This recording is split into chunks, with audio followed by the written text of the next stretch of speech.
I swear this has got to be the longest wait.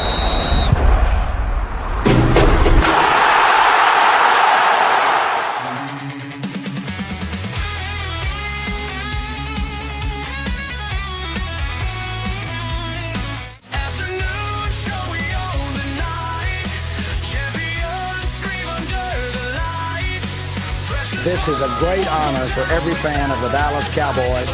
I'm honored to be in the NFL.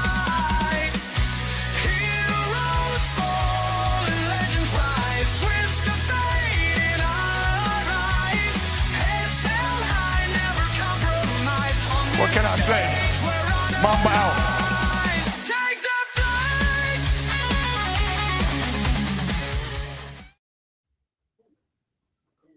What's up, everybody? It's your boy Jay McLovin here on the afternoon show, and it's my honor to be able to privilege to podcast with OG Tony and Chris Gonzo Gonzalez. Man, it's been a hell of a day. I sent you guys a picture because I thought you would enjoy seeing a guy out there in short sleeve shirts, and you're out there in long sleeve shirts. And so I said, let me send these boys a pic of Houston weather because I'm trying to get you and Gonzo to eventually migrate down this direction because I know you got family down here, Tony. I know you got family in Texas. Yeah, so I'm trying to get you guys to migrate down here. But, hey, if you guys like our commentary, if you appreciate what we're saying to you, hit that subscribe button. That's the best way to get our content for Gonzo's Sports Room, Gonzo's Wrestling Room, and also ESEN, Elite Sports Entertainment Network. Those are our 3 YouTube spots, or 1 and 2 YouTube spots you can catch us on. Tony, without further ado, it's all you, baby. Yeah, I got family in, I think the only family I got left in Texas is Dallas and Fort Worth. Used to have a lot in Waco, but I think Dallas and Fort Worth only now. That's funny because Melanie's from Dallas, Fort Worth area. So y'all might know each other. You never know. Yeah. Well, guys, let's jump into it. We start the day with a Super Bowl hot seat. Kind of do a little bit of just 5 questions. Thought we'd do that real quick. First question I have is your all-time Super Bowl matchup. If you could pick 2 teams from any era of NFL football, what 2 teams would you like to see play? For example, let's say when the Colts won the Super Bowl and they played the Bears when the Bears was really good. I think that was 85. That type of matchup. You can pick any teams from any era. I already know who I got, Tony. What do you think? I already got who I got. Okay, Jay, I'll let you go first. Man, look, if you're not picking, if your adversary is not one of those New England teams, what are we talking about? We shouldn't be on the same conversation. Because if you want to be the best, you got to beat the best. And everybody knows Tom Brady is the GOAT of the NFL. So you already know, Tony, the best Cowboys teams I've seen in my era was a 90s version of the Cowboys, that Jimmy Johnson era of the Cowboys. And I would love to see that version of the Cowboys with Maryland, Woodson, Michael Irvin, Alvin Harper, Emmitt Smith. I want to see that version of the Cowboys versus any version of the New England Patriots. Any version. You pick one. I don't care. Any one of them. I would love to see that because if you want to be the best, you got to beat the best. And that version of the Cowboys was the best version, I believe, that we've ever had. And I would like to see what we could do and the all-time leading rusher could do against that defense, that coach, and Tom Brady, the GOAT. Okay, Chris, what about for you? For me, it's easy. It'd be Indianapolis Colts with when they had the prime Peyton Manning, Marvin Harrison, Dallas Clark, Joseph Adai, Reggie Wayne against San Francisco 49ers with Joe Montana, Jerry Rice, and all them guys. That's a good one. Both of them are great teams, but for me, just selfishly, Manning and Montana are 2 of my favorite players ever. So to get to see them 2 go at it in a Super Bowl would be awesome. But if you look at them roster, especially on the offensive side of the ball with all the stars you had, that'd been a hell of a game to watch. Can I ask Chris one question, Tony, before you give yours? Yeah. Is it okay if I ask him one question? Hey, Chris, let me ask you this. Marvin Harrison Jr., obviously with the Arizona Cardinals, would you like to see – do you think that he's being done a disservice not having a quarterback like a Peyton Manning that could have that sort of connection with him? Because I feel like it's a disservice. I feel like he's just not able to get the right quarterback to have that sort of connection like Peyton had with Marvin. Do you feel like that, or am I just off base? Some of his problem, I think, has been injuries. He's been injured a couple times both years. But the other problem is, I just don't think him and Kyler Murray have much chemistry. Because if you watch when Brissett was the quarterback, Harrison Dunn was putting up a lot better numbers. Looked like him and Brissett were more on the same page. I just don't, for some reason, him and Murray never looked like they were on the same page. But like I said, with Brissett, it looked like they had got on the same page. So I don't know if it's been. I just think for some reason him and Murray haven't connected. One follow-up comment, Tony, just super quick, based on what he said. I would love to see Marvin Harrison Jr. get traded to New England Patriots, because I feel like that could be their wide receiver one. And Drake May is a hell of a thrower. And I would love to see that Drake May, Marvin Harrison Jr. connection, because I feel like that would be the closest thing to Marvin Harrison and Peyton Manning. I would love to see that trade come down. And I hate the Patriots, but I would love to see that sort of connection. I feel like that would be like the second coming of what you guys had out there in Indy. He leaves Arizona, he's coming to Indy. Yeah, I want him in Indy, but I'll tell you a better matchup for him than going to New England. I think just from matchup wise, I think he'd be better off to go to Buffalo. Well, with Josh Allen, that's a good one. They need a number one. Think about that combination. That's a good Tony. I give it to you. No, Tony, I'm gonna see that one to you. You're right. That is a good one. I apologize. That's a good one. I hate to say it, but a perfect fit for him as well would be Kansas City Chiefs. With Patrick Mahomes, and that they need a receiver, and they might be losing their go-to guy in Kelsey. If you put a guy like him, I think he would fit good. Could fit good there. You know who I think who's going to end up in Kansas City? I think Tyreek Hill's going to end up back in Kansas City. I think there's a chance he's probably going to end up back there. But I think Harrison Jr. If he was going to leave Arizona, I think that would be a real good fit for him. Tony, do you really think that Tyreek Hill though is going to be the same guy? And Gonzo, this is for you too. Do you guys think that Tyreek Hill is going to come back anywhere near what he was before? Because he took a really nasty injury. I think he'd be good enough, though. I like that, Chris. That's awesome. What do you think? I think he'd be good enough. You think so? Okay. I'm not saying he's going to be what he was, but I think he'd be good enough. I think he'd still be good enough that he could really help the Chiefs. Is he going to be as fast as he was? Maybe not, but he was already so much faster than everybody. Now, losing a little bit, he's still going to be pretty damn fast. He was running like a 4.3. So I mean, hell, if he's still under a 4.5, he's still going to be dangerous. And if he goes back to the Chiefs, they'll give him that deep element again that they ain't had. I mean, I don't know if he'll be as good as he was when he was with the Chiefs before, but I still think he could be effective and help the Chiefs. Absolutely. Joe, man, appreciate the love, man. You always show up, man. Appreciate you. Tony, what you got, baby? I got one follow-up, Chris and Jay both. Do you think part of the problem with Harrison and their quarterback is the fact that Kyler Murray, at least to me, if I'm wrong, tell me. To me, he's not a pure pocket passer. Nope. Kyler Murray's not. And I think that's what Harrison needs. I think he needs somebody that's a pure pocket passer. What do you think about that, guys? What do you think, Chris?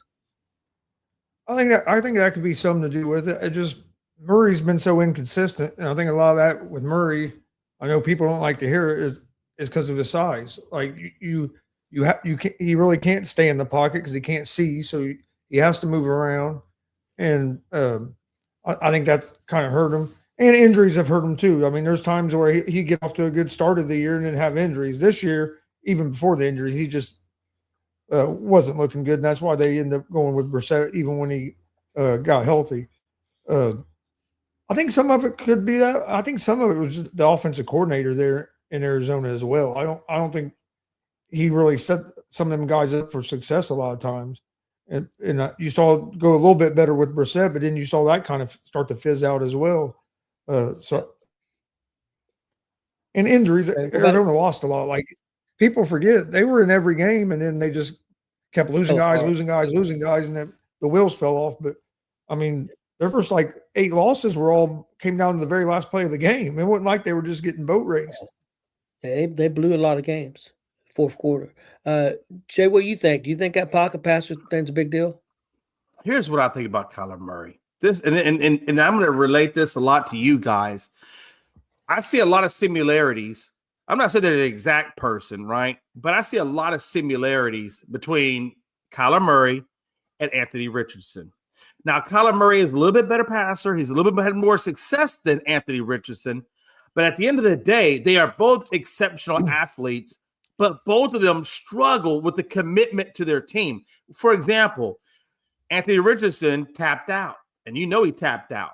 And so that's an issue for me. That means you gave up on your team. That means you're not committed to what your profession is. You're not committed to your career, and you're not committed to your position. You look at Kyler Murray, they had to put into his contract that he had to put more effort into learning the plays than he did the video games. So what I think the similarity between the two of them is that they're both gifted athletes, and they both have lack of commitment to what they're doing at their job. Those are the two biggest things I think that hamper them. And I think that's kind of where you are with Kyler Murray. I honestly think that Brissett is the better person to lead that team than Kyler Murray. And I know Kyler Murray is a great athlete, but I think for overall chemistry and overall production on the offense, Brissett has the better chance. And that's sad because I don't think Brissett is really the guy, but he's better than what they have. And that's sad to say that. Yep. Yeah, I don't disagree. Guys, you're way too early Super Bowl picks for next year. You wouldn't hit me with that when you suck. I'll go first to give you guys time to think about it. A team that I think would have been there this year, except the quarterback got hurt, and I think they'll improve the running game. I think they'll improve their offensive line a little bit, and that's the Denver Broncos. I think the Denver Broncos. I mean, of course, I'm a homer. I'm gonna say the Colts is my dark horse, but I'm just gonna be honest. I'm gonna think Denver, and then the other side. I'm tired of keep picking them, but Stafford's coming back another year. I'm going to go with the Rams. I'm going to go with the Rams in Denver. I'm going to go with the Rams, damn it, till they get there. So, hey, don't worry. So's Gonzo. It must run in the family tree. Yeah, evidently. What you got? Yeah, what do you think? I don't know. I haven't really. Let me think about it for a minute. AFC. I'm probably going to go with. Probably going to go with the Jacksonville Jaguars. Ooh. I was impressed with how they turned that around this year, and if Lawrence plays like he did last year, or a little bit better, they're going to just keep doing what they're doing. I think they're good on the defensive side. So I'm probably going to go with Jaguars, and then NFC. I'm going to go with the San Francisco 49ers. I think it's going to be the year that they stay healthy. Okay, that's fair. Okay, Jay. That's almost like picking, like if you're betting on the underdog, Chris. But I understand where you're coming from if they're healthy. But man, that's still a tough ask. And I say it's a tough ask because of the division that they play in. The division they play in is so strong. I mean, excuse me, all the way down to the Arizona Cardinals. Now, the Arizona Cardinals, they're in kind of whatever. But with the top 3 teams, Seattle, Rams, and 49ers, that's a strong division, brother. That's strong. I get what you're saying, Jay, but this year with everything that went wrong and all the injuries, they were 1 game away from winning that division. And you're not lying. You're not lying. And also, I believe that Christian McCaffrey injury with his shoulder really set them back in that game, too. I mean, that was really limited. On my end, Tony, I believe that the Denver Broncos, I'm gonna ride with what you're saying, because I believe in that defense. Even though they fired their offensive coordinator, which they needed to do, I believe. Their defensive coordinator is still amazing. They still have a number one defense. And when you got the number one defense, you got Sean Payton as your head coach. All you got to do is find the right combination for that offensive coordinator. And I don't know, maybe they've already picked up one. Maybe I'm not tracking that. But at the end of the day, I still believe the Denver Broncos are still the better team right now. It doesn't mean that New England is not making progress and doing things. But I think if you would have Bo Nix in that, I think maybe we're looking at Denver and not New England in that. And that's just my personal opinion. But who I think is going to be there, I still think it's going to be Sam Darnold and the Seattle Seahawks, because that's a hell of a defense and it's still a hell of an offense, and they haven't lost anybody. Now, they may lose Kubiak. I think Kubiak may lose. So it's going to be depending on who they get as their offensive coordinator once he leaves. But my pick is going to be Seattle versus Denver. I still think that's the number one matchup right there, Tony. Yeah. Okay. All right. That's possible. It's possible. Okay, guys. If you could pick right now, okay, we're gonna play pretend. We're gonna do Fantasyland here. Bad Bunny has to cancel. He can't perform Sunday. You get to pick the halftime show. Hell yeah. Let's go. So who would you want? I'll go first. And I'm in Fantasyland, so I'm gonna go with two answers. My one answer is it's a performance I seen at the Hall of Fame. And three of these people are passed away, so it can't happen. But then my second answer goes along those lines. It was Tom Petty, George Harrison, Prince, and a bunch of other guys. And they all performed together 2 or 3 songs, and it was just outstanding. So I'm going along those lines. I want like an all-star band. And what I'm thinking is 3 of my favorite guys. And I'd like to see John Mellencamp, Bruce Springsteen, and Bryan Adams perform at the halftime show, maybe two songs apiece, perform together. That's what if I got to book it, that's what I would book. Jay, what about you? Oh, I already know who I want, Tony. Now, the easy answer, right? The easy answer between the 3 of us, because we all like metal bands and rock bands and things like that. The easy answer would be AC/DC, Rolling Stones, and Metallica. Those would be your easy answers. But what I would like to see, I want to see creativity in the rock scene. I don't want the generic stuff. Don't give me your generic. Give me the fantasy. And the fantasy I have would be Foo Fighters and Prince. And the reason why I say Prince, Tony, is because Dave Grohl did a cover of Darling Nikki.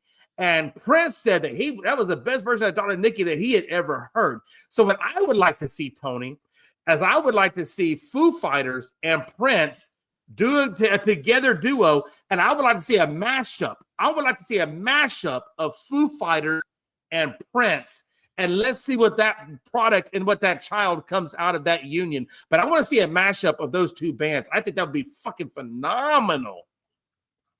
And yeah, what about you, Chris?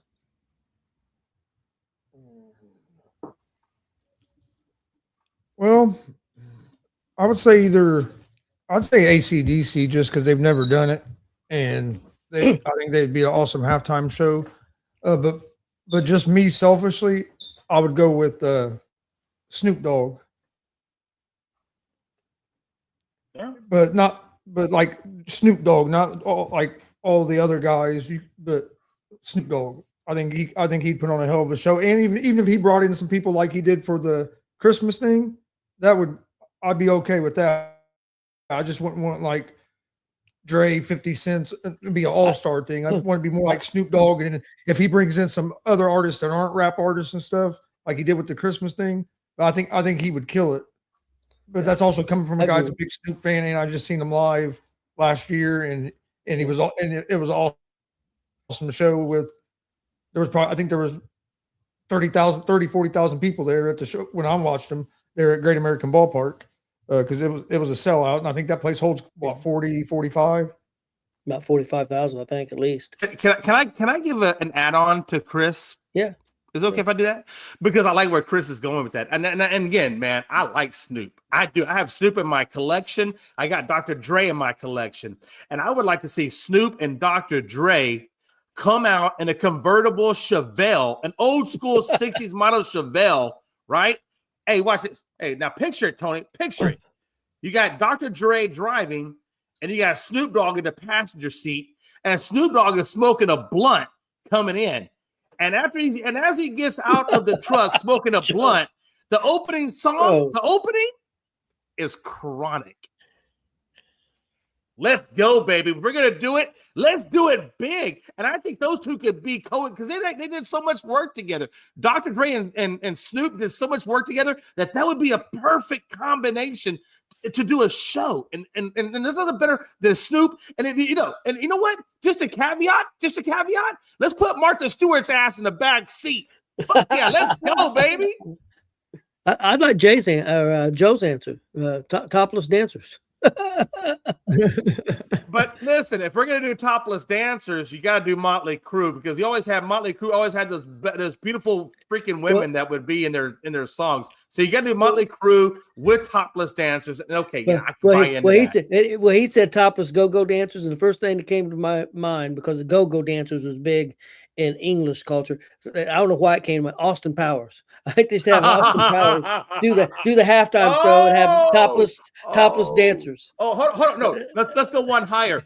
Austin Powers driving and Fat Bastard in the back seat with a topless dancer. Let's go. If we're gonna do it, Cody, let's do it right. We're off the rails now. Okay, guys. Chris, I saw you laughing over there because you know I'm true on that. A player that in the NFL that will be maybe on a different team next year.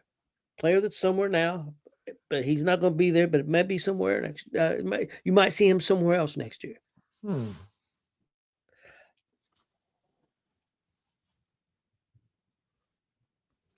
I do know some free agents. I'm not saying that they're going anywhere. I do know because I was looking at the free agent market yesterday. The running back for Jacksonville is a free agent. The starting running back, the one that's healthy for Seattle's a free agent. Yes, he's a free agent. So ETN and Walker the third are free agents. Yes, both are free agents. I'm not saying they won't get signed with their teams. They're free. Of course, Dottle from Carolina is a free agent. Williams from Dallas is a free agent. So is the receiver Pickett's a free agent. I worry that Dallas is not going to be able to sign both of those guys. I'm just wondering. Williams had a hell of a year. He didn't get paid a lot last year. I'm worried that he's going to want a substantial contract, and Dallas might not meet it. So I'm going to predict Williams is going to end up. I hope he stays with Dallas, but I'm going to predict that he ends up somewhere next year. And I think maybe a good fit for him would be the Houston Texans. That's not bad because they need defensive run stoppers. So I get that. And Rodgers to Minnesota. Okay, Joe. Hey, that's not a bad one, Joe, honestly, because I think if Aaron Rodgers was Minnesota, you could be looking at a Super Bowl caliber team because I really think that they're just a quarterback away from meeting that goal, honestly. I know that defense was tough. I didn't realize how tough it was. I see that, but I think if Aaron Rodgers plays again, he's going to play in Pittsburgh. I think he's going to play with McCarthy. You think he's going to line up back with Mike McCarthy and try to give it one more run? If he plays another year, that's what I think he'll do. Is he'll play in Pittsburgh with McCarthy. But I mean, I don't know if he's going to play another year or not. But that's just my feelings if he does. But no, the Minnesota thing would be a good move because. But I think Kyler Murray. I think Kyler Murray probably on a different team. I'm not sure what team, but I think Arizona's going to move on. And I think somebody's going to pick Kyler Murray up. I was trying to think of maybe another player. I mean, obvious one that kind of looks obvious right now is Kirk Cousins. Yeah, because it looks like Atlanta's going to cut him. So he's going to get picked up by somebody as long as he wants to play, and all indicators is he wants to. Chris, would you be opposed if the Colts are not sure? Because I think he'll be out there for a while. He's not going to sign somebody right away. I think you can see the Colts moving off of Michael Pittman Jr. Yeah, I agree with that. Do you think? Would you be opposed to the Colts? Because I mean, I don't know what the money's going to be, so I don't know. But would you be opposed to the Colts to maybe bring him in and have him and Jones both with the uncertainty with Jones? It depends on what you'd have to pay him. Okay. Because you're getting ready to sign Jones, which you shouldn't. I don't think they ain't gonna pay like break the bank paying him. But it's Yeah. also a lot of it would depend on how much money Cousins wants. And that dude's done good on all his contract negotiations. I'll say that. Like, Yes, he has. he was the first quarterback to be getting the whole contract guaranteed and shit. Like he's made a lot of him and his agent have done real good when it comes to contracts. What about you, Jay? I just want to say one thing. I think in Indy, if you bring in Kirk Cousins, that offensive line is going to have to protect him like they did for Rivers, because Cousins ain't going to move around and he's injury plagued. Yeah. So that offensive line, if you bring him in, they're going to have to block their asses off all year, because you're going to have to give him time and protect him if they bring that in. And it's not a bad move. I think you should just go with Andrew. I think Daniel Jones would be the better one because he's younger. But anyway, no, what I would like to see Dallas do, honestly, is I would like them to see if they could bring in one or two players, either Max Crosby or TJ Watt, because I think both of them have the ability to move on. I think Max Crosby has the ability to move on because I think fully that the Raiders are in full rebuild mode. I think they're kind of going head in that direction. And I think Max Crosby's not ready for a rebuild. I think he wants to compete, and I think he wants to be something significant. So I think Max Crosby would be a good one to come over. And Dallas needs a pass rush. More than anybody else, we need a pass rush. So that would be my first choice. And obviously, TJ Watt, if Pittsburgh does wind up depleting and start a rebuild under Mike McCarthy, I think Mike McCarthy is a gap fill coach. And I think that might be the gap fill they need to rebuild their Uh, lineup. Yeah, I know you're looking at me crazy, Gon. So it's okay. You can look at me crazy. Pittsburgh Steelers don't hire gap fill coaches.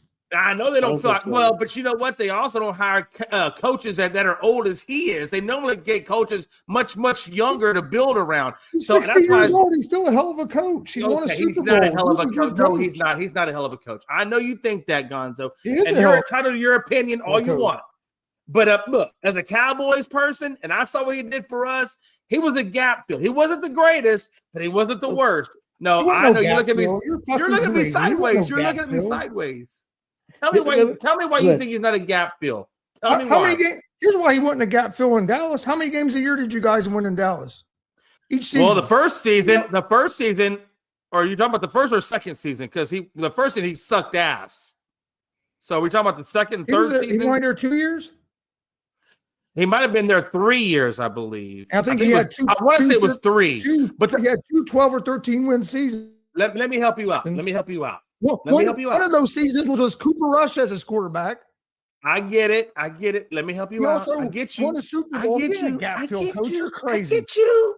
You know what? You need to go hang out with the Hall of Fame voters that didn't vote Bill Belichick to get in the Hall of Fame. You know what, Gonzo? I will go hang out with them. You know why I'm gonna hang out with them? Because they were smoking some weed when they bypassed Bill Belichick. So if I go hang out with them, I'm probably gonna get high as fuck. So you know what? I'm gonna take your advice. I'm gonna go hang out with them voters, and I'm gonna get high as fuck, and I'm gonna make bad decisions. Okay, bet done. Can we move on? Okay. And here's why. But here's why he's not. Here's why he wasn't ready for that, Tony. Tony, he wasn't ready for that response, was he? He walked right into that one. I'm answering your question. You asked why I don't think he's a gap fill quarterback for Pittsburgh, and here's why. Okay. Pittsburgh hired a guy like McCarthy because they don't want to do a full. They don't feel like they need to do a full rebuild. They bring in a young coach, then yeah, you're thinking full rebuild. They're bringing in a guy that they think can bring in some guys. Improve the roster and they're going to make the playoffs. They're not looking for a full rebuild. That's why they brought a guy in like McCarthy. I'm not saying, can I tell you why they're in a rebuild mode? Can I tell you why? Because the number one receiver that they brought in was DK Metcalf, and as a fantasy owner of DK Metcalf, he sucked for a lot of. No, he did. Gonzo, don't tell me he didn't, because I'll show you. I will visibly show you. I know that's okay. You can block me out, but you can't block out the truth. You can't handle the truth. And the truth the truth is he was not a number one. Tony, I had him on my team. I saw what he gave me, and it wasn't a whole hell of a lot. There were times when he didn't get anything done, and there was times when he did get things done. My point about DK Metcalf is he's not a consistent guy. He doesn't give you across the board consistency.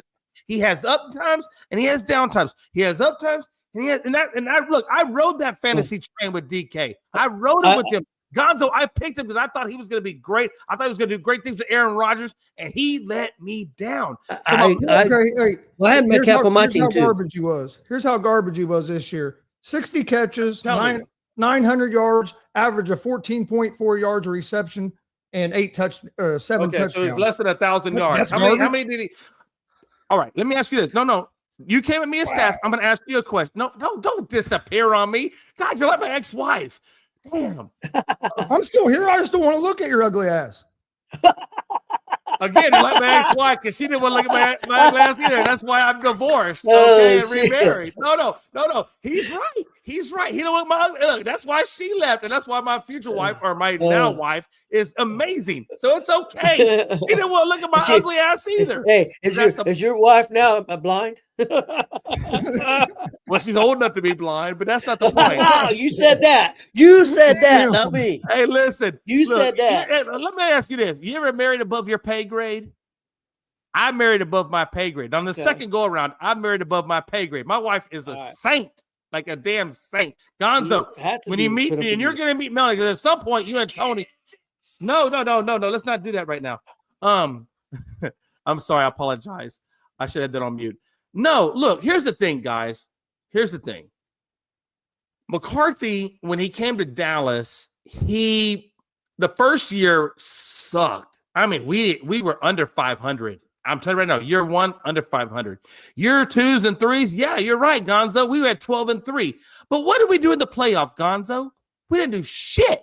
We didn't get past the first round ever, Gonzo, ever. The highest we've ever made is a divisional round. So don't tell me he's not a gap-filled quarterback, and don't tell me he didn't have Dak Prescott for at least one out of those 2 years. Now, point is, look, I think McCarthy is a good coach. Was Jason Garrett a gap-filled coach? Yes, 100%. And he was there 10 years. That's not a gap-filled coach. No, no. That's not true. That's not true. By what you're saying is anybody that don't win a Super Bowl is a gap-filled coach. No, that's not true. I didn't say that. I didn't say no. Don't go. Don't disappear. Stay with me. I'm not disappearing. I'm fucking right here. Okay, but look at me. Going on too. If I got to turn my camera off for a minute or look at my phone, I fucking will. I'm listening to my bad. All right. Well, I thought I was ugly. Ain't nobody disappearing. Well, you said I was ugly. Ain't nobody fucking scared of Jay McClellan. I didn't say we're scared. I said I was ugly. I'm ugly. No. Okay, well, turn off your damn camera. I'm ugly, damn it. Oh, shit. Don't get mad at me. Don't get mad at me, Gonzo. Don't you get mad at me. Quit telling me I'm disappearing. Ain't nobody fucking disappearing. I like to look at you because you're beautiful. I didn't even turn my camera off. I was looking at my phone for a second. But you're beautiful. Okay, well, you're cheating on me. Oh, you're cheating on me. That's much better. Oh, I like that. That's sexy. There you go. Damn, is that what I gotta do? Damn it. Stay right there. You're sexy. You're a beautiful human being. And I want to look at your beautiful ass, okay? Maybe don't be selfish, you bastard. Maybe I want to look at you. Maybe I want to see your beautiful fucking face, okay? Okay, I'm sorry. Back on track. Tony, I apologize. Back on track. Asshole. You're such an I swear to God, you're an asshole, but I love you. I love you. Listen. He had multiple opportunities in Dallas with a really good, talented team, and he never could get past the first round. He has not done anything that Super Bowl that he had with Aaron Rodgers. Now, Aaron Rodgers went to Pittsburgh. Why? Because he wanted to play with Mike Tomlin. I don't think Aaron Rodgers, honestly, I don't think he wants to play with McCarthy. I really don't. I don't think he wants to play there. I think he winds up retiring or going to maybe to Minnesota or somebody else. I'm just saying, when you look at the Pittsburgh franchise as a whole, right? As a whole, they have a good they have a decent running back in Warren, right? They have a good tight end in Fremuth, and they have a decent not decent. They have a good, not elite, but they have good running wide receiver in Metcalf, and they have a great elite. No, not great. They have elite linebacker in TJ Watt. That's not enough to get you where you got to go in the promised land. And these guys are older. No, hold on. Let me finish. TJ Watt is a little older in the tooth. DK is a little older in the tooth. These guys don't want to be with a gap fill quarterback, but that's what they got. I'm sorry, Gonzo. I know you think this guy's a great quarterback, and you're entitled to your opinion, just like I'm entitled to my opinion. And my opinion is the guy's a gap fill quarterback. I feel like Pittsburgh is on their way. What quarterback are we talking about here? Well, He that's the meant point. coach. No, He meant coach. that's a good point. Tony, that's a good point. Exactly. Gonzo, you made my point. No, you made my point. What quarterback are we talking about? Are we going to get Mason Rudolph? Or are we going to get Aaron Rodgers? Or will we get somebody else? Because they're too low in the rankings to get a quarterback of decent caliber. Let's be honest. So the quarterback position, which is the most important position, is a field of inquiry. That means we don't fucking know. And when you don't know about something and you got a gap field quarterback, that means disaster. I'm sorry, it's disaster. Any way you fucking slice it, it's disaster.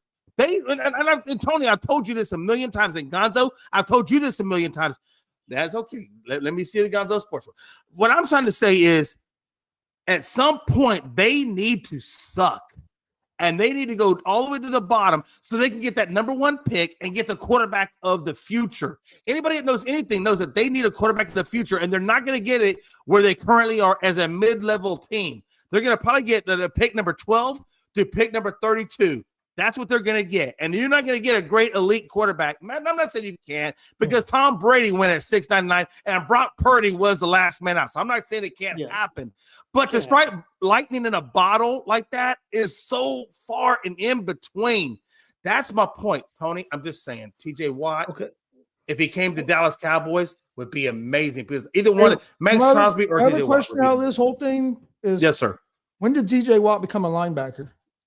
I thought he played linebacker. If he played defensive end, all right, I'll give you defensive end. In my brain, I swear to God, I thought he was a linebacker. I apologize. If he's defensive end, he's defensive end. Real quick, Jay, about Metcalf. I don't think he had a bad year. Is he a true number one on that team? He was. And the reason I say this is, Jay, they didn't have any other receivers on that damn team. Oh, I agree 100%. But I've also seen, but Tony, how are you going to tell me when he missed all those catches? I saw him miss so many catches, Tony. No, he misses catches. I've watched CD Lamb cost you guys games by not catching the ball. True. 100%. 100%. Are you saying he's just a gap fill receiver? He's not a number one receiver? No, I didn't say No, I'm asking CD. you. I didn't say he wasn't a gap fill. What I said with verbatim is, I think he's a good wide receiver. I do not think he is an elite wide receiver. I don't. I think you think CD Lamb's an elite wide receiver? I think he is in between. I don't think he's good. I don't think he's elite. I think seriously. Look, if you're talking about 1 to 10, 10 being elite, 1 being sucking ass, I think CD Lamb is about 7.5. 7.5 I would give CD. I think Metcalf, if he has a number 2, a true number 2, that he could be a number one. I'm not saying he's elite, but I think he could be a number one receiver.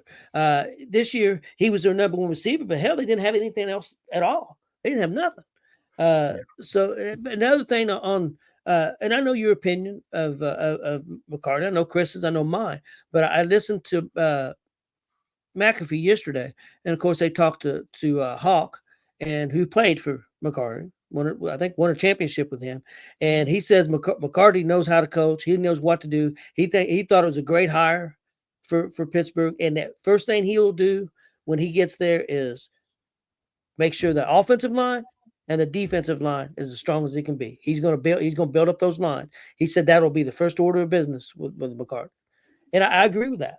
I think he will. So now again, the quarterback situation. Even if Rodgers comes back for a year, that's for a year. So I mean, yeah, I agree with there's a problem there with any coach that comes in. It ain't gonna be different if it's McCarthy or if it's a young guy. There's an issue there for sure at the quarterback. Let's move on, guys. My last question was, who do you think the best coaching hire in the NFL so far? Which team do you think got the best coach? Is it Harbaugh? Is it Stefanski? Is it somebody else? I'm going with Harbaugh. I think Harbaugh's I don't know. It's close for me. I think Stefanski's a real good hire in Atlanta. I don't know. I think it could be a mistake in not keeping Cousins and putting all your eggs in the Phoenix basket. I think that could be a mistake. Now I could be wrong. Maybe they'll prove me wrong, but I'm going to go with if the Giants can stay healthy. That was a big issue with them this year. All the rookies and all the good players got hurt, so that didn't help things. But I think the Giants can stay healthy. I don't think they're going to be a New England story. I don't think they're going to go to the Super Bowl next year. But I think we'll see good improvement. I think year 2 would be the year where we really see strides with the Giants. Now I could be totally wrong. I mean, I haven't seen the schedule. They could play Cupcake City too, and who knows? But right now, I don't think they're going to be in that same level as what New England did this year. What do you think, Jay? What was the best hire? Yeah, this is a close one. I agree. For me, I think the best hire is between Stefanski and Harbaugh. I think Stefanski is finally going to get to an organization in Atlanta that's not going to screw him over like Cleveland did. Like, they're going to be a professional organization, and they're going to ask his input, and they're going to allow him to do what he wants to do rather than what that ownership and what that GM wants to do. So I think he's going to have more buy-in and what happens with Atlanta than what he had in Cleveland. And I think Stefanski is a great coach, and I think he's a really good coach for the quarterbacks. Now, they have decisions. Are they going to keep Kirk Cousins? They're going to get rid of Kirk Cousins. Is he going to be able to develop Penix? Is Penix going to be able to start? So he has some things there to work out. I think Harbaugh, for the Giants, who have never had a true leader, a leader of a leader, they're going to get a leader now. They're going to get a leader in Harbaugh. Right. And I think they've been missing that quality in leadership. And so, again, they have to figure out Scadaboo. Is Scadaboo going to, is he going to come back 100%? And what are they going to do with him? But I think they got Tracy waiting in the wings. And I think Tracy is a good running back. He just needs a line to give him a hole to operate out of. So I'm going to go with Harbaugh on this one. Nothing against Stefanski. I think Stefanski is going to have a good career in Atlanta with the assets that he has available. Bijan Robinson, Pitts, I mean, the whole thing, right? Drake London, you name it. He's got a lot of assets over there to do it. So I think Stefanski is going to do great. I think Harbaugh is going to basically build this team up. He has a good running back in Scadaboo. He's got another good running back in Tracy. He has a good quarterback in Jackson Dart, and he has a good wide receiver in Malik Neighbors when he comes back. And I think he's got a great defense in Thibodeau and Carter. But my thing is, can he convince Scadaboo and can he convince Dart to be more mindful of a good play?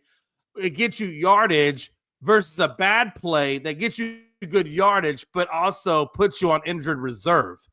And if he can get those guys to understand and harness, you got to harness in a controlled way their passion, because both of those guys, Dart and Scadaboo, which, by the way, if you don't know that by now, the reason why they're so dynamic and why they're Batman and Robin is because they both have one thing in common, which is a true passion for the game.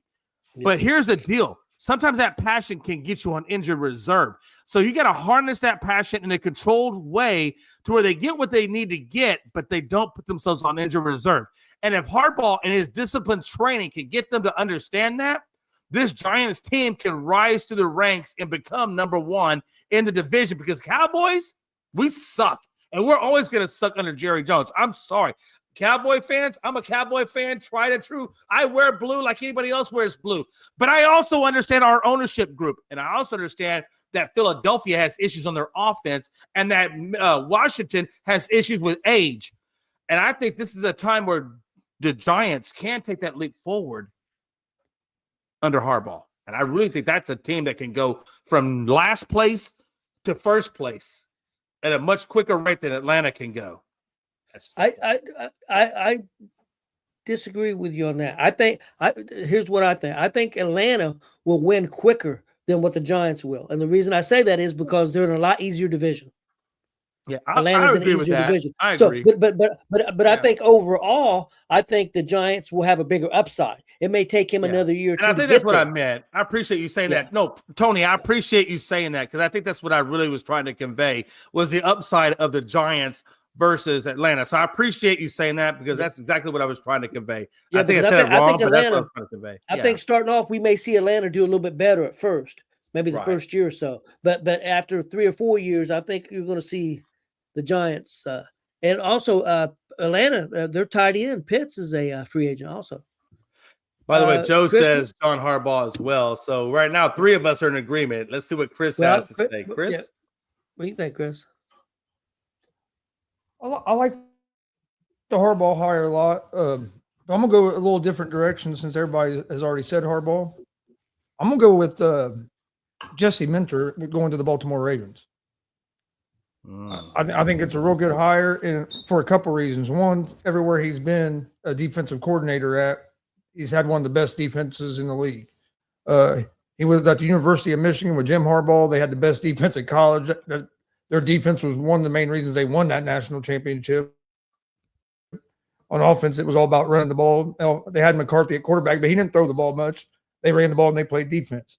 Before that, he was with the Baltimore Ravens when the Baltimore Ravens had a real good defense. He wasn't the defensive coordinator at the time, but he was one of the defensive assistants. Left Michigan, goes to the Chargers with Jim Harbaugh, and has had the 2 years he was there, had two of the top defenses in the NFL. And I think the reason I think it's a real good hire is now he's going back to Baltimore. If you're Baltimore and you're moving on from a guy that's been there 19 years, you're bringing in a guy that's familiar with the building. He's had a relationship with Lamar Jackson, but he's a guy that can fix that defense, get the right offensive coordinator in there. I think Jesse Minter is going to be a real good fit there in Baltimore. I think he could end up being one of the top.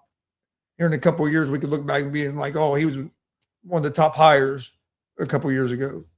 Well, like we've talked about, having that new blood sometimes. I don't think Baltimore necessarily takes a step back. I think they could take a step forward because just some new blood. It's time, for new blood. I'm not saying I think it was the right decision to get with Harbaugh. That could be argued. Yeah, I'm not saying I think it was the right decision, but I do think think they got the best guy they could have got. I honestly, how's it going, House? I think it was a good decision for both parties. I really do. I think it was the best thing for Harbaugh, whether he felt like it at the time. I think Harbaugh going to the Giants is going to be great for him. And I think Minter going to Baltimore is going to be good for them. So I think it's going to work out for both of them. I got one question. The best hire of all was Todd Monken to the Cleveland Browns. How can you argue that? That's the best hire of all. Yeah. hey, that was a Christmas gift from hell if I ever saw one.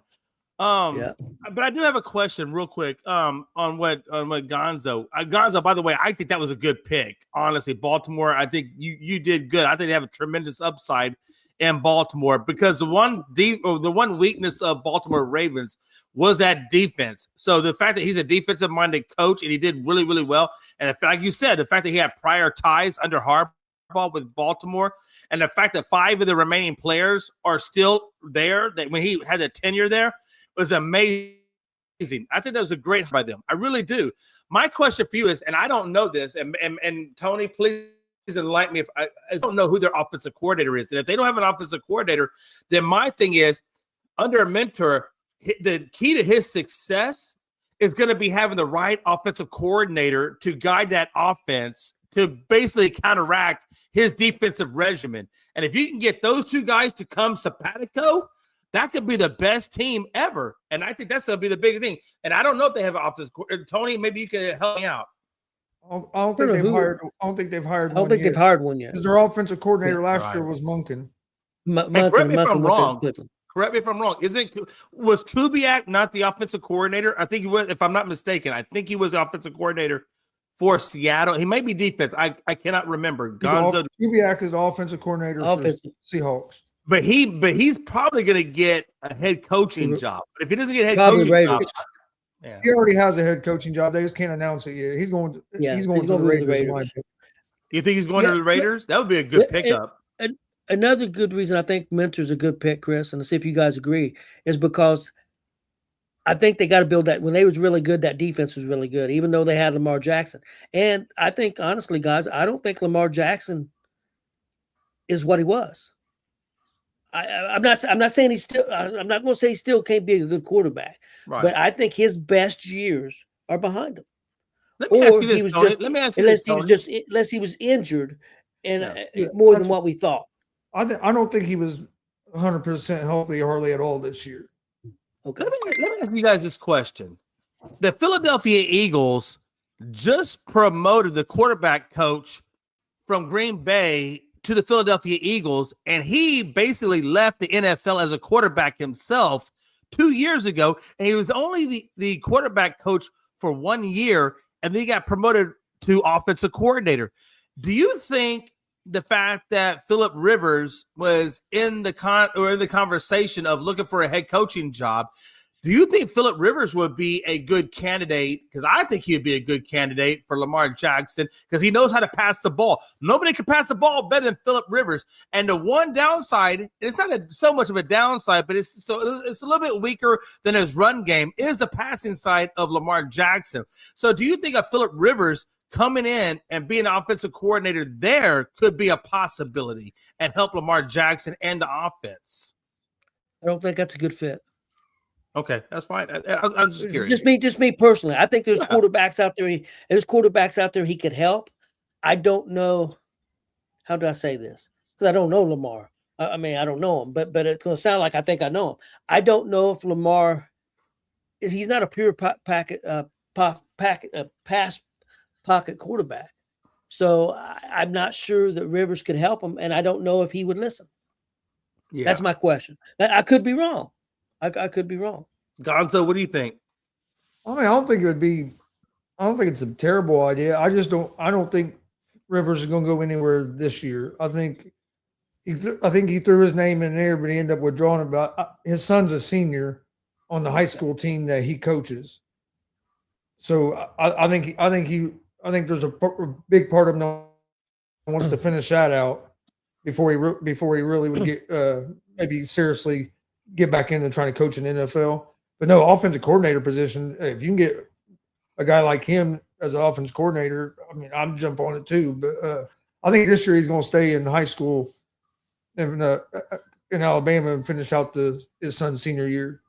My thing is, I agree. I do think he probably, if his son's a senior, like you're saying, and I know you're correct.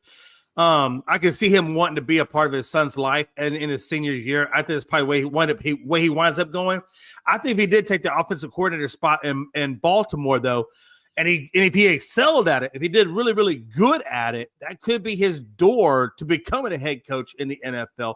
That's why I was kind of wondering if he might be enticed to take that offensive coordinator spot where he didn't have all the responsibility, but he had enough responsibility and he could eventually go to the head coaching spot at some point. By the way, Tony, I just want to say these 5 questions have been spicy, like extra spicy. Honestly, I don't know how much. I honestly wonder how much he really wants. How interested he really was in being a head coach too, because and like I said, I don't know him personally, but just saying, like, the dude has 10 kids, and like being an NFL head coach, that takes up a lot of your damn time. Like I mean, I want to get out of the house. Hey, watch this, Chris. But being a head coach, hey, Chris, being that head coach or the offensive coordinator is going to pay better than being where he's at. And if you got 10 kids, that gives you more money to separate out when you decide to divvy up that money when you leave the earth. That dude's made enough money. He ain't worried about money. Hey, Chris, there's never enough money, Chris. Never enough money. Almost offensive coordinator job that I think he would have jumped on almost came open this year, and that's the Indianapolis Colts, because Philadelphia was trying to get the Colts offensive coach coordinator to come there, and if he would have left, I think Phillip Rivers would have been a perfect coach. That's probably where he would have ended up if Cooter would have left. Yep. Oh, Cooter didn't go to Philadelphia. Hey, there's nothing better than a guy's last name is Cooter, because Cooter, we all know what Cooter is. Don't act like you don't know. Guys. Okay, I'm sorry. Okay, guys. Back on point. Okay, guys, let's move on. Real quick, let's talk a little bit about the Minnesota Vikings. They fired their general manager today, kind of out of nowhere. I hadn't heard anything about being issues in Minnesota with the general manager. I'm not even going to try the first name. Adolfo Menza is his last name. That's what I'm going to go with.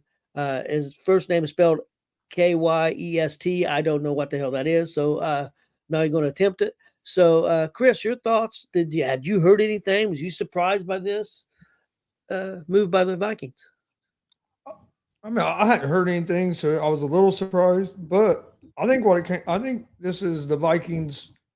What this tells me is that the general manager made the decision on who was going to be the quarterback last season, on moving on from Sam Darnold, or not bringing in Aaron Rodgers when they had the chance.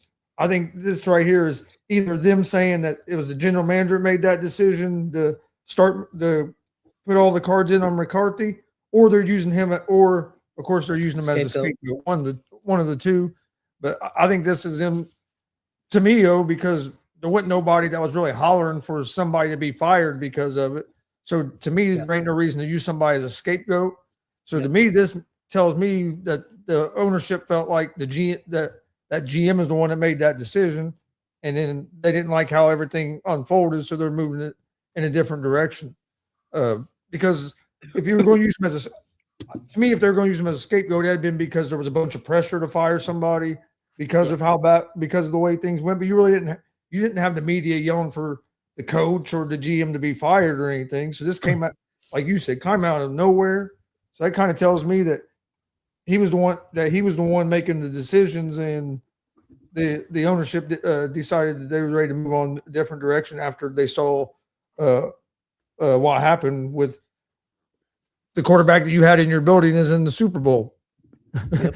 And your quarterback last year that won you 14 games games. is in the Super Bowl with another team and he would have stayed there if you would have paid him. Like it wasn't like he wanted to leave. So I think he was willing to take.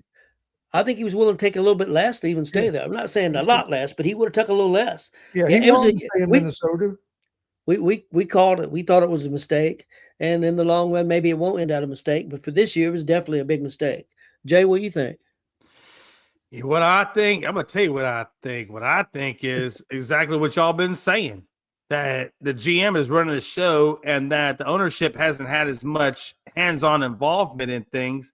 Not that they really should. I mean, that's why you hire a GM. You hire a GM to run the team. You hire the coach to coach the team. That's the way it's supposed to run. And that's the way Robert Kraft hires a coach. He takes a stand back approach. The coach, or hires a GM, hires a GM, and then GM hires the coach, and they do what they do. Which is what I wish Jerry Jones would do, by the way. But anyway, let me regress. Look, and I said this in a text message earlier to a couple of people. When Sam Darnold gets to the Super Bowl before your GM can get you to the Super Bowl, there's a problem. There's a problem, Houston. Houston, we got a problem. And that's what happened. He let go of the wrong person. If you're going to let go of anybody, let go of J.J. McCarthy. Get draft picks for him and live to fight another day. And use Donald, use Aaron, Donald, whatever the fuck his name is. I can't get them all right. Damn Donald. You know what I'm talking about. Yeah, I know what you're talking about. And God's going to crucify me on that, but that's okay. Let that man. No. Look, he was doing great for you. It's not like he was doing bad. His touchdowns to interception ratio was good. He was getting you moving the ball. Keep him. Why are you going to keep JJ? I know you can look at JJ as a project, but let me tell you something. You know what? The San Francisco Giants took a flyer on a number 3 draft pick, and where did that get him? Oh, we got him traded to Dallas. And where did Dallas do? Nothing. They released him. And where's he at now? Probably sacking groceries or doing whatever he's doing on the side. The point of my point is, if you got a guy that's producing, if you got a guy that's moving the ball and then moving the chains, don't let that guy go. Ride and die with him. Don't let it. Don't put your on a maybe or a possible or a could be. No, put your eggs in your basket with the guy that's moving the chains, and they didn't do that. And that's not on the coach. That's on the GM. And so he now gave that quarterback, and who he had his golden ticket. If you're Willy Wonka and the Charlie and the Chocolate Factory, he gave his golden ticket to Seattle. And now Seattle is in the Super Bowl, and his ass is on the couch watching him, watching a guy that he gave away for nothing. Good job. Good job. Yeah, you're not talking about a quarterback who was 9-7. You're talking about a quarterback who won 14 games. And you hear what I'm saying? Good job. Yeah. Good job. I applaud you. That's why your ass is fired. Okay. And I'd like to see who hires you after that. Okay, guys, we're gonna be talking about some events that's happening this Saturday. We got 3 events that we're going to talk about here. The first one, real quick, we're going to go over the Royal Rumble. That's at 1:00 tomorrow on your ESPN app, whatever you got to have to get that. Wait, at 1? Yes. I thought it was at 2. I keep seeing one. See, last night I saw 2 because I thought it was in the evening time, and then on the corner on ESPN it said 2 p.m. It said 2 o'clock. I said, oh, it's during the afternoon. Yeah, it's afternoon. I'll have to double check out. You could be right, Chris. Maybe 1 o'clock is the pre-show, and 2 o'clock is the. Could be. So check I'll your look it up times, real guys, quick. on that.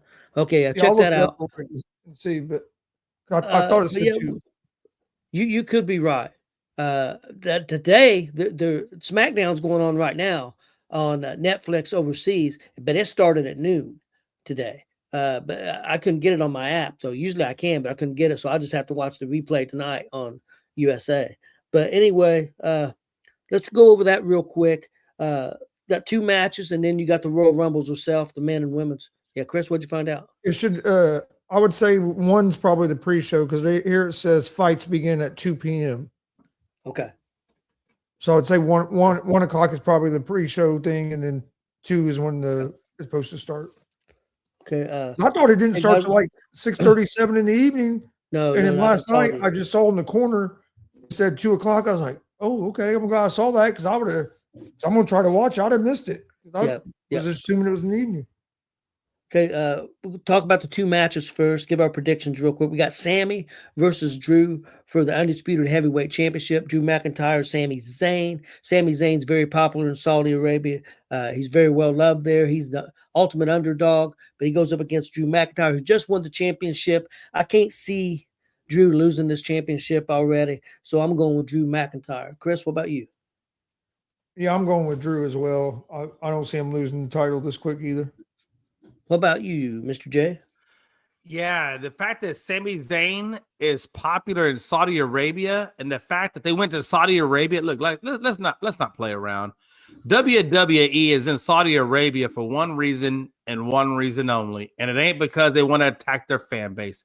It's because they want the money that the princes are going to give them to be there, and I think the princes want to see a certain outcome.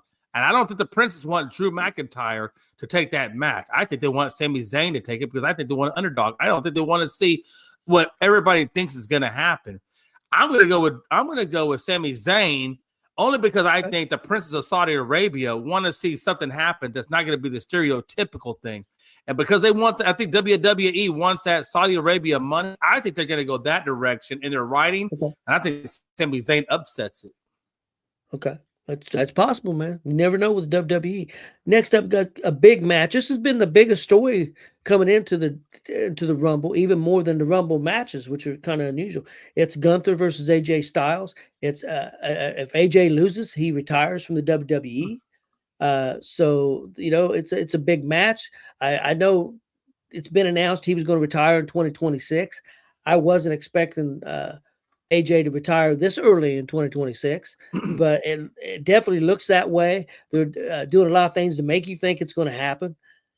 Of course, that could be a swerve. And like I said, originally what I thought would happen, they had a match a few weeks ago where AJ made Gunther tap out, but the referee was on the other side. He tapped AJ, giving up, so AJ released the move. The referee didn't see it. Then Gunther hit him from behind and pinned him. So even though he really did tap out, the referee didn't see it, so it wasn't official. So I'm wondering, and this is what I predicted a couple of weeks ago. I predict AJ Styles is going to pull the same thing on him and win this match. They go 1-1, and then they will meet again at WrestleMania, have another retirement match with both of them putting their careers on the line, and AJ losing. That was my prediction 2 weeks ago. But everything I keep seeing keeps making me think that AJ is going to retire now. He's going to be done. He's going to lose. For me, I mean, I would prefer him nothing against Saudi. I would say the same thing if it was in Australia or England. I would rather see him retire in the United States because that's where most of his career has been, even though he did wrestle a lot in Japan. That's just me personally. That's just, but, it's his decision. So I don't know where they're going. Just the way things have went lately, I'm going to say Gunther wins and AJ loses. So AJ retires. Jay, what do you think? Okay, so for those of us who maybe don't watch as much wrestling as you guys do, can you remind me one more time? The match with Gunther, that's a title match, correct? No belts on the line. Okay, if no belts are His on career. the line, yeah, and I feel like if there's no belts on the line, and this is AJ Styles' 2026 retirement tour, I'm going to say I'm going to go with AJ Styles on this. I think he pulls off the win. But if it was a championship, that might be different. But I'm going to say that he gets the win. But the win over Gunther, which you all know, Gunther at one point did hold a title. I think that would be a good. He said before he retired that he wanted to face all the big time wrestlers before he said it out. I'm not saying he's going to win all those matches, but I think he does get the one over Gunther. So I'm going to say that one. Okay, Chris, what do you think? At first, I kind of felt like you that Styles was going to win, but the more I've watched, they have me convinced that Gunther's going to win this match. So I'm going with Gunther. I want just to be clear, I want AJ to win, but I just got a feeling that he's done and he's ready to go. So, and I think, and Tony, based on what you said earlier, and I didn't see the match, but if the fact that he hit the tap and they didn't see it, and then Gunther winds up getting the overall win, you probably are. If anybody's putting money on this, you might want to put money on Gunther because you're probably right. That fits the storyline, right? Because otherwise, we may have had AJ Styles take the win there and not wait until here. So that might be. I see what you're saying with that. If Styles does win, the only way he's going to win is going to be some way like what you said, because they want to keep Gunther strong because too. they have Gunther as the career killer and everything right now. Yeah. So Right. they can't make Gunther look weak coming out. If they're not going to have him win this match, they can't let him look weak coming out of it. So it would have to be like a scenario you said, or somebody coming out and interfering in the match or something like that. It would be, because it's not going to be a clean win for AJ Styles over Gunther, because that would ruin all the momentum that they've worked to build up with Gunther. Yeah, that's another reason why I think Gunther's going to win this, going to win as well, because of that. But yeah, I thought somehow they would do like what you said. Styles would survive, and then they would do it later in the year.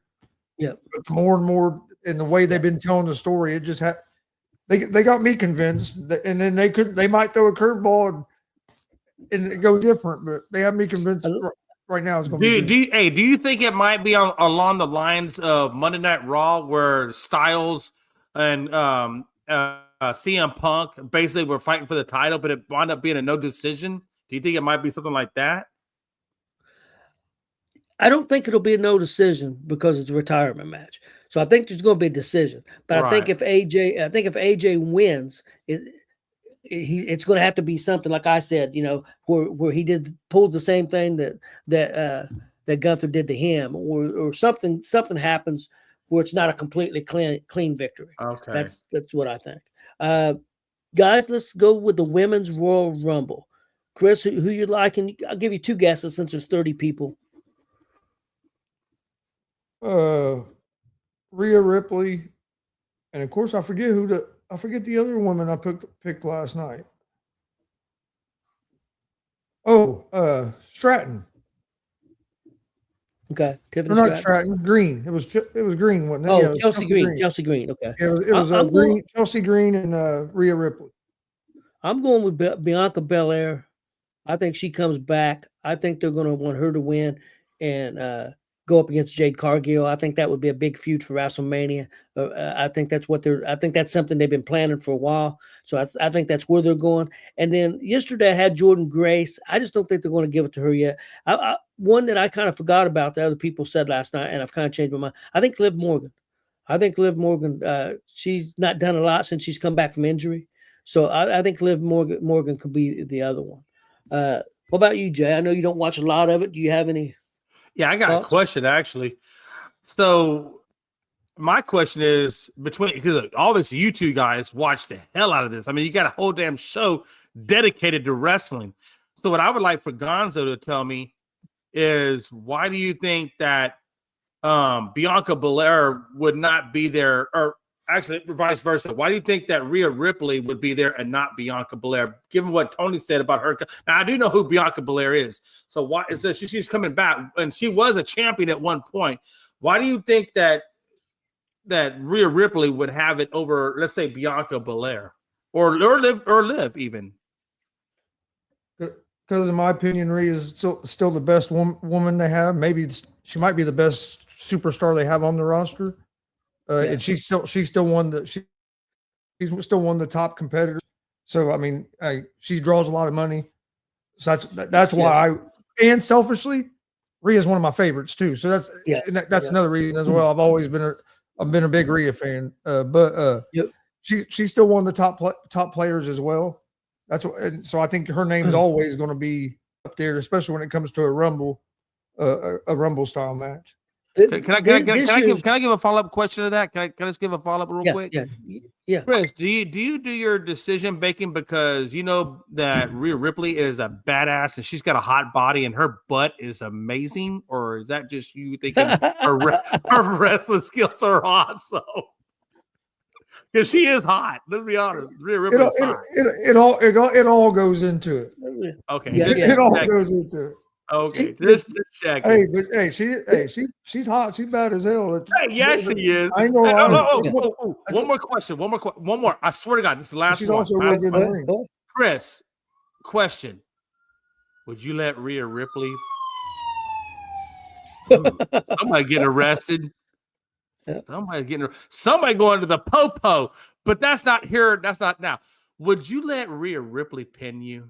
Would that be your dream? Is that Rhea Ripley would pin you? I don't know if it'd be my dream, but I'd let her pin me. I don't know if it'd be one thing about this year's Royal Rumble for the men's and the women's that I like, there's so many different directions they can go storyline wise. Like you could have Rhea, I agree. Rhea is one of the top stars in all of wrestling. Top three. I'm talking men and women. She's definitely one of the best. She's just huge everywhere she goes. But there's storyline there because you could have her win it. You could have Io Sky win it because them two are best friends, but they've wrestled each other 6 or 7 times. And that's one person Rhea's never been able to beat is Io Sky. So she's lost every time she's wrestled Io Sky. So there's a story there. There's stories in the men's. You could bring Roman Reigns back, and Roman is going to be in it. And Roman could win. There's so many different people that can win, and there's so many different storylines that they could go into that really makes this interesting this year for me. Even though there's not been a lot of hype, and again, people's been arguing, well, there's not a lot of hype. Well, the reason there's not a lot of hype, I think it's on purpose, is because it's insulting. And I don't think WWE want to throw it in everybody's faces because the people's already upset that it's insulting. So they're going to go make their money, going to put on a good show and move on from there. So that's one reason you haven't seen as much buzz and hype. I think that's been on purpose. Yeah. I think real quick, Tony. Go ahead. No, I was going to say, Joe says he loves watching women wrestling.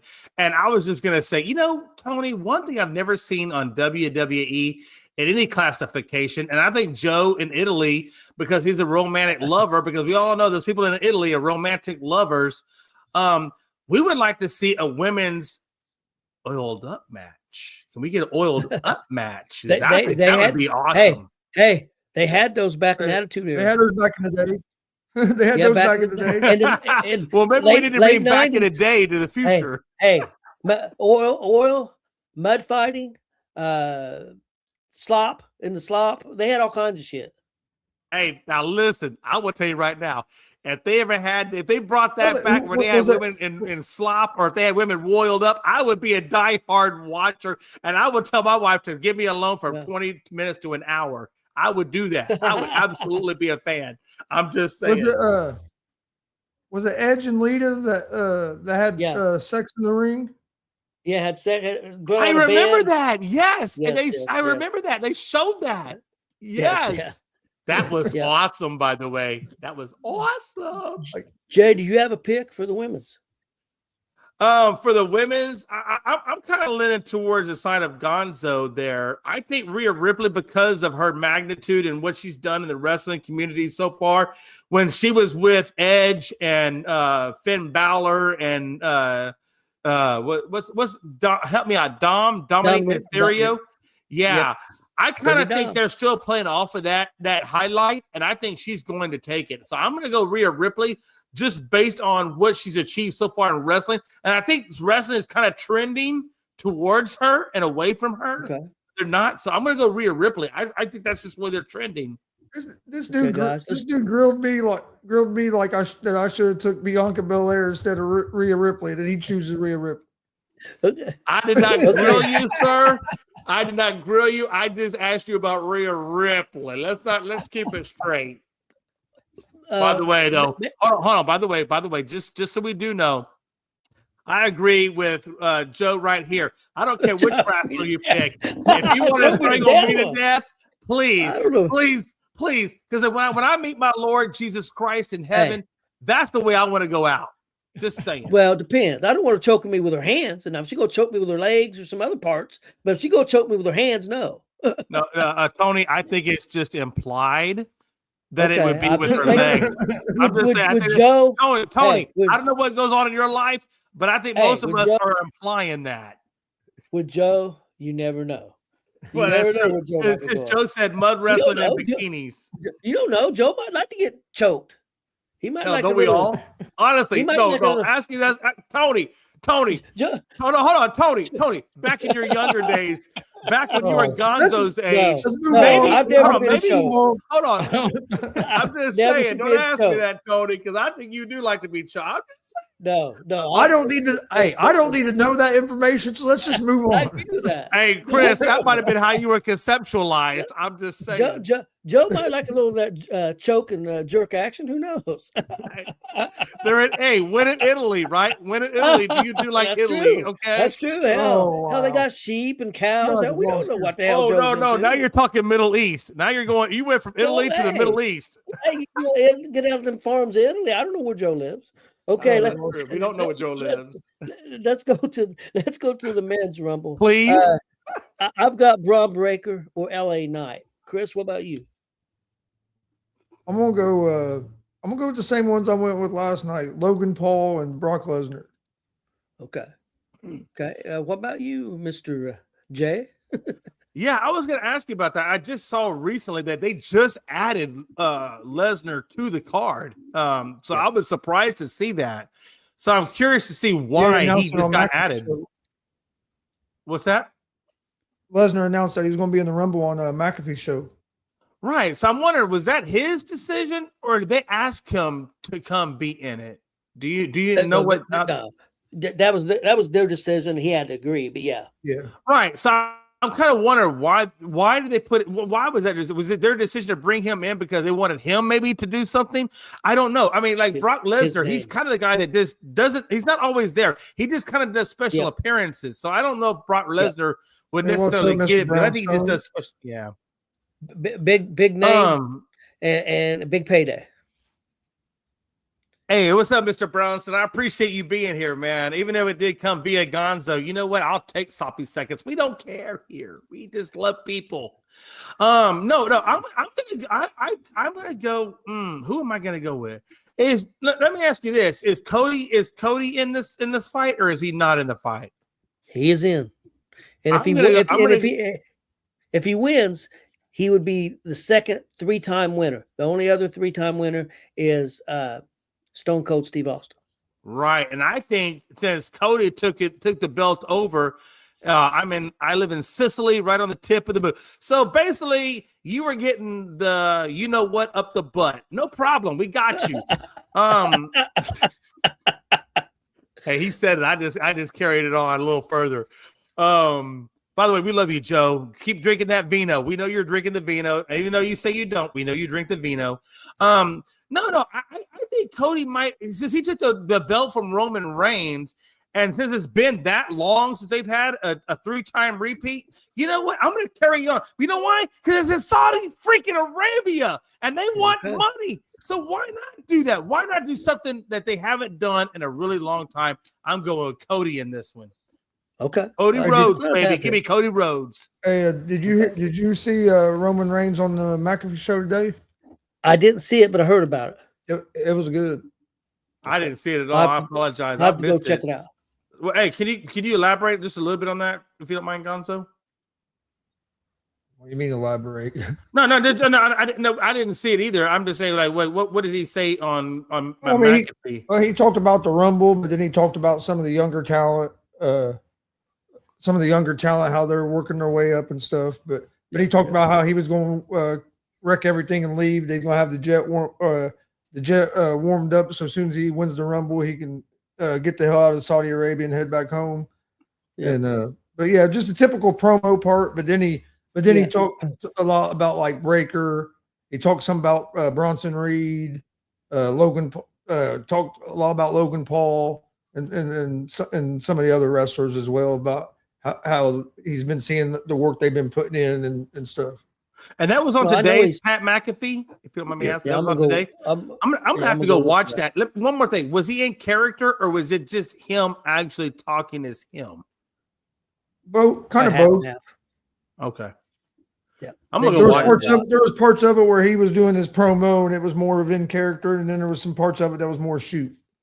I guarantee you he's high on Bronson Reed. I know he's high on Breaker too, but the reason I say Reed is because Reed has beat him, and one of the only guys, only like one of 2 or 3 guys that have beat him over the last 4 or 5 years. They got a pinfall over him and a clean pin. So I know he's big on Bronson Reed and Breaker. Guys, let's move on to some boxing. And then we've got Chris we're going to talk some UFC also, 325. That's tomorrow. But let's talk about the big fight that's coming up Saturday. I think the card starts at 6 p.m. on days. Am I saying this right, Chris? DAZN? DAZN. DAZN. Okay, DAZN. Why don't they spell it like DAZN? D-A-Z-N don't spell fucking DAZN. I don't know. That's how it's been. I'm half Mexican and half white, and both parts are stupid. So I don't know what the hell they're spelling. There was one. Whoa. Real quick, since you brought that up, can I just ask you what part of you is white and what part of you is Mexican? Well, I better not say that.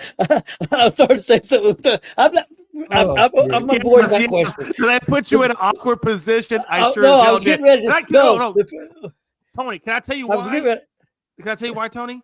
Because this episode of Afternoon Show has been extra spicy, and when I poop this out later, it's going to be amazing. Continue, please. Okay, we got a big. Well, the fights will start at 6, but the big fight won't. They said probably walk time will be around 11 p.m. for them guys, and that's Teofimo Lopez, who's 21-1. Against Shakir Stevenson, who's 24-0. I believe Lopez is 27, Stevenson's 28. It's for the WBO Super Lightweight Championship. Both these guys have held many different belts. I think Stevenson's going for his 4th belt, 4th championship at a different weight. He's moving up to 140 pounds. I think it's going to be a great fight. I do believe Stevenson's the favorite in this. Yeah, he's moving up to be a 4-division champion. Stevenson is. I think it's going to be a great fight. It's in Madison Square Garden. I would definitely check it out if you have the opportunity to. I'm a big Stevenson fan. I think Lopez brings the offense. Stevenson brings the defense. So I think it's going to be interesting to see what happens. Chris, you got a take on this. Yes, but real quick. Mr. Brownstone, on this show here, we talk mostly sports, but we do talk a little bit of wrestling. But we do on the Gonzo Sports Room channel, me and Dad and some other guys, we do 2 wrestling shows. One is a show that's independent wrestling, talking about a lot of just basically all about indie wrestling. A lot of that is Indiana based, but we do talk Illinois. We've had guys on from Texas, So it's been all over the place on that. But then we also do a show on Thursday nights where we talk pro wrestling, and we talk older stuff as well. We do a segment on there where we watch an old school match every week, and we recap it. We react to it. Plus we talk a lot about the Attitude Era, WCW, and stuff like that on that show on Thursday nights at 8 Eastern. You can find that on the Gonzo Sports Room. All of our pages. Yeah, like for example, this past Monday we had a great guest, Michael Elgin, who was a great wrestler in the 2000s and middle 2000s, Ring of Honor champion, wrestled New Japan, Mexico, just a great superstar. He was on the show with us, and I've been doing a lot of views on that. And then just He like was Chris one was of talking what? about the That he was one of what? One of four guys in Mexico to win the Grand Prix to be a Yes. foreigner. Yes. When he like Yep. one of four, one of five. Yeah. And he won it a couple times, didn't he? Yes. Yep. Can I say one thing real quick? Mr. Brownstone, just so you're tracking, I know you say, you're looking for different things. Just so you're tracking, in the description of this show is our link tree, and our link tree will take you to wherever it is you want to go in terms of sports. If you want to do wrestling, it'll take you straight to Gonzo's Sports Room. If you want to do basketball, it'll take you to Tuesday night hoops. If you want football, it'll take you to Thursday night blitz. And if you want just our general basically everything that we talk about, like we are today, then you'll get the afternoon show. And if you want Geek Gauntlet, if you're like a comic or anime person, we have the Geek Gauntlet on there as well. If you're a hockey person, we also have hockey. So that link tree will take you to whatever it is you want to watch and to everybody's stuff. So there you go. Yeah, real quick on that Thursday night, Well, we talked about I some don't know if old the school link tree will matches. take him to the link tree won't take him to all of our stuff. It won't? I would imagine it would, because your stuff's put on our stuff. Not But yeah. we have not all of our wrestling shows are Yeah. Okay. are on Then I apologize. If I ESPN misspoke, I apologize. Well, what I'm saying is because we were doing we done a lot of live got shows older before stuff. we Yeah. was with the ESPN. Yeah, I apologize. I apologize. I misspoke. No, you're fine. I was just letting them know to make sure he checked out both, because there's Yeah. some stuff on our Checks out. page that isn't on the ESPN page yet because it's older stuff. Yeah, if he No, I checks out got you. I Gonzo's apologize. YouTube page, we've got old wrestling shows because we commentate shows, and you talked about some of the wrestlers. Chris, help me. 'Cause Oh I yeah, know we have shows on there with Kurt Angle's that show we was at. Mick Foley, he's actually in our intro video. But like wrestling wise, Chavo Guerrero, Mr. Kennedy, who goes by Mr. Anderson now, Michael Elgin. I'm trying to think of some other ones. Gangrel, The Godfather. Damn, I know there's some other ones I'm forgetting. Kishi. Carlito.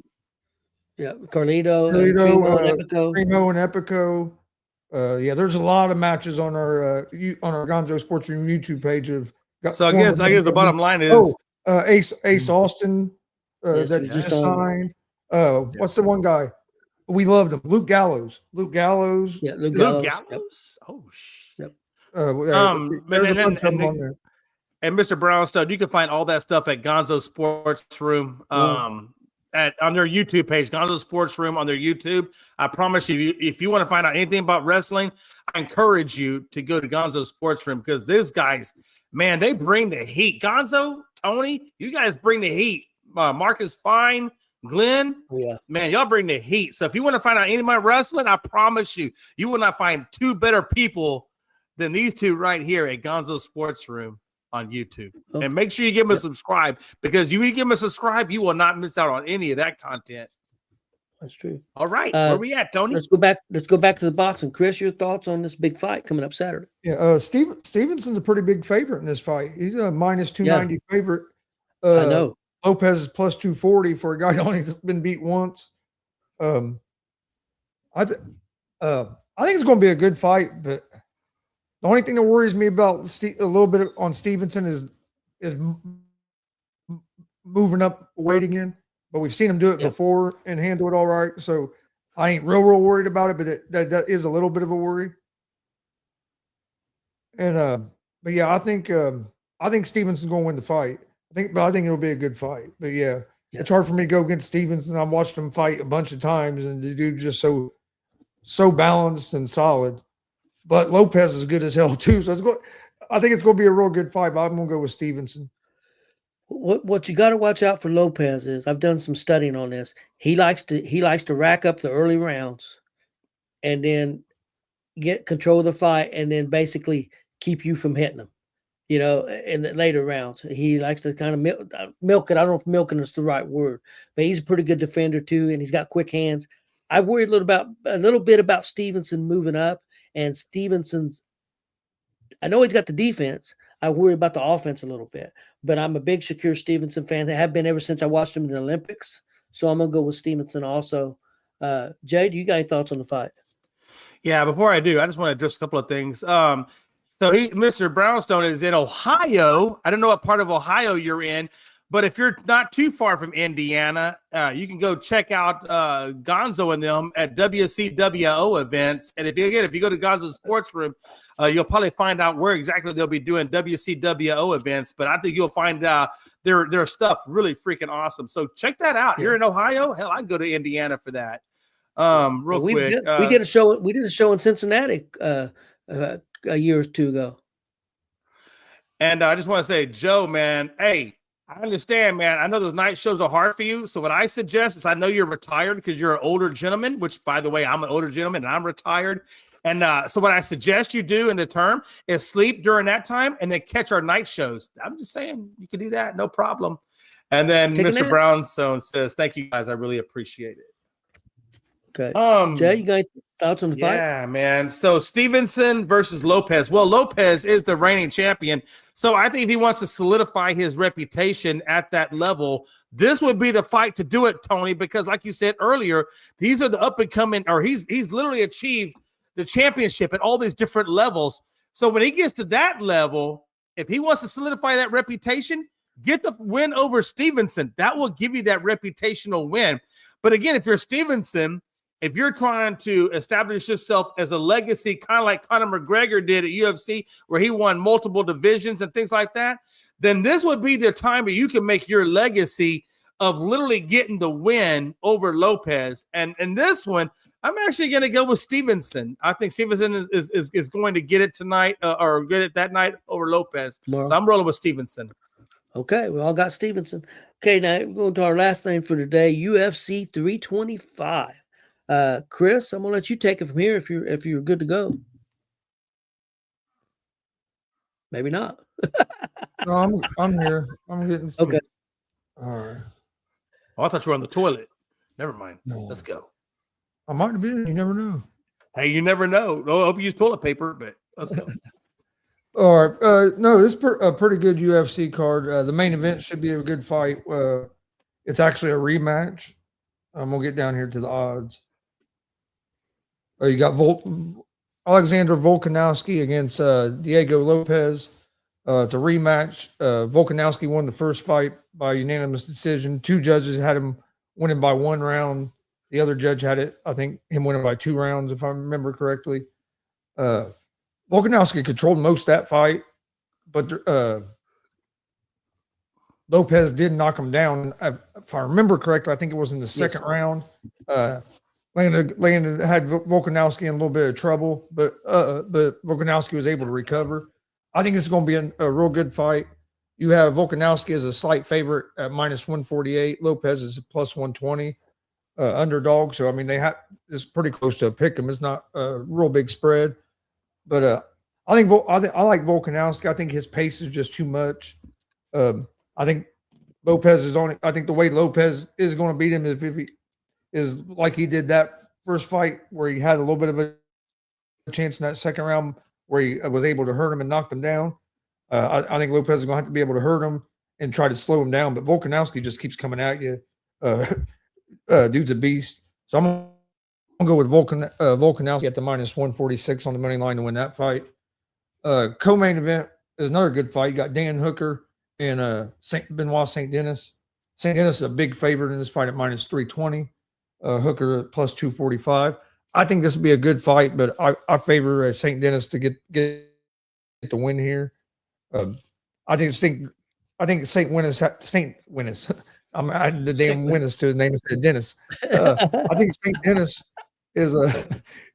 CJ, I heard that, Chris. Don't think I didn't hear that, Chris. I got you. I don't just call you out. I call myself out too. Yeah, I just want you to know that you messed up too. That's okay. I just want look. There's not a whole lot of times in my life. No, Chris, please, just 1 second, please. If you don't mind, please, just one. There's not a whole lot of times in my life that I get the opportunity to be on the winning edge of this, and this might be one of those times. So I'm going to maximize the hell out of this shit. Get the damn names right, Joe Biden. Let's go. All right, back to. I'm going to take advantage of that shit. But no, shit. I think St. Denis just has more ways that he can win this fight.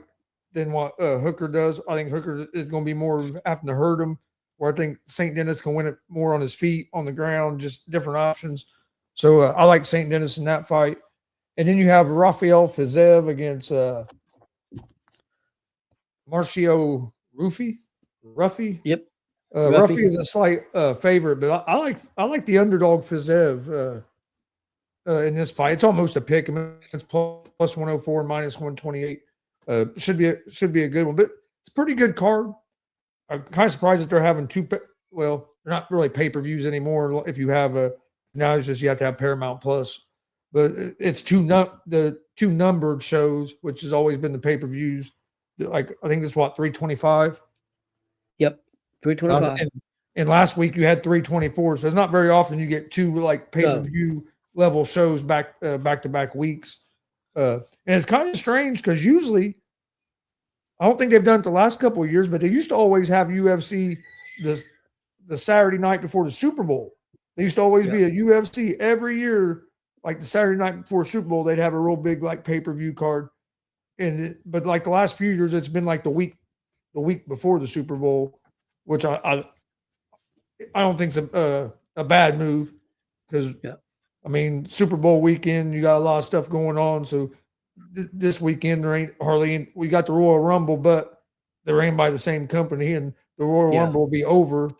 The Royal Rumble's in a different country, and it'll be over before that UFC comes on. So I think that was a smart decision as well. It should be a pretty decent card.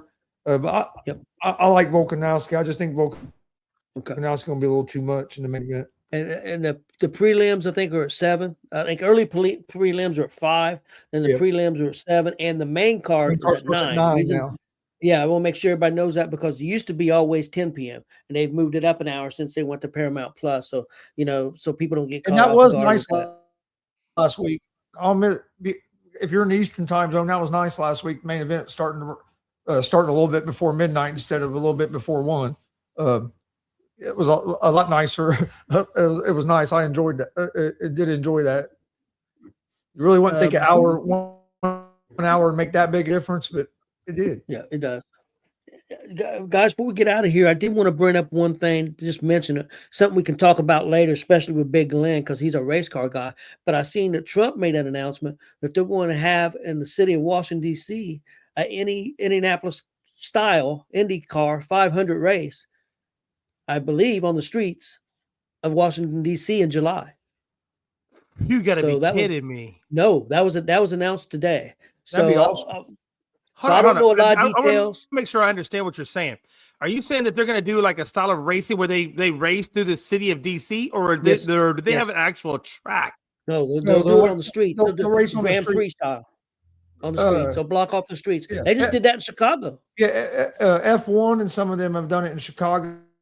Yeah, I think they've done it in Vegas. IndyCar in Chicago last year. I think they've done one in Vegas where they was in the streets. And Chicago last year, and they've done it somewhere else too. Didn't they do it in New York one year? May have been. Hey, the only reason I say that, New York one year. The reason why I give you that crazy look is I lived in Washington D.C. for 2 years, and I know Washington D.C. like the back of my hand, and I know all those streets like the back of my hand. And if they're planning on doing it in D.C., there are some very, very tight turns all throughout that 36 square miles that DC encompasses. And so the fact that they're going to do that in DC with those tight turns, I would love to see that. I'm definitely going to tune into that because that's going to be a hell of a feat to go through DC and those tight turns. I think that's crazy. Yeah, we'll get more into that. We'll have Big Glenn on with us sometime, and we'll talk about that when it gets closer, or we'll get more information. And just real quick, since we have the new guy on here, just let everybody know when our shows are. We do afternoon shows every Monday and Friday, 2 p.m. Eastern, 1 p.m. Central. On Tuesday nights, we have Tuesday night hoops at 10 p.m. Eastern, 9 p.m. Central. On Wednesday night, we have hot seat questions with OG Tony. That's me and the gang.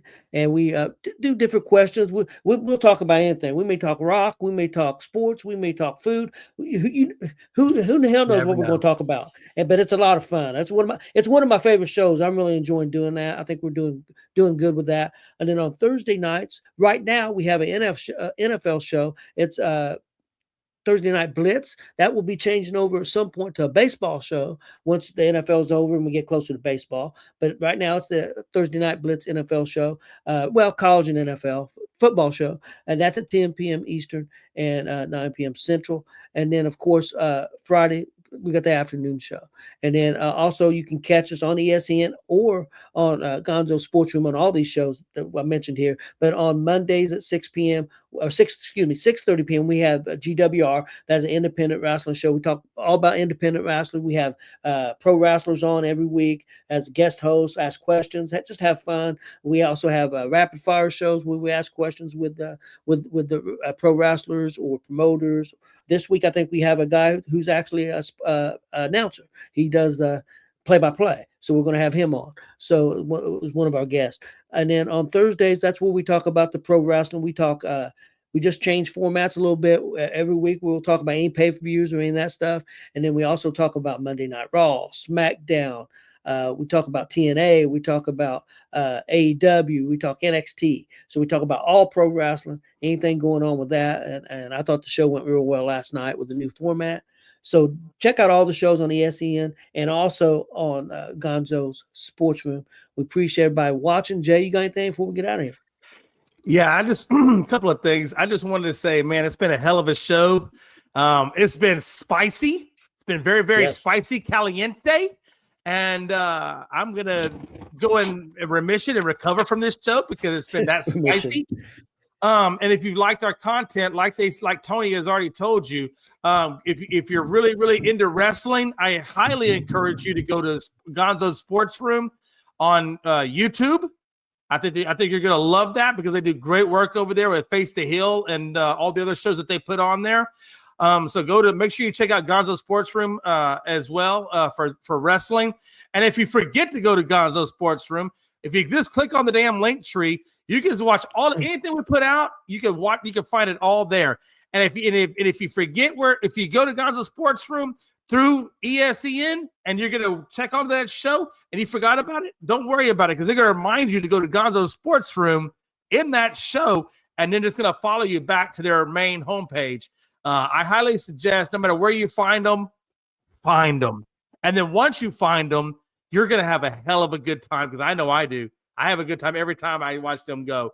And if you've liked our content, like Tony said, please give us subscribe to Gonzo's Sports Room and also give us subscribe to Elite Sports and Entertainment Network. Link trees in the description if you forget. And next time, we will catch you guys on the flip side. Until next time, it's your boy Jay, OG Tony, and Gonzo.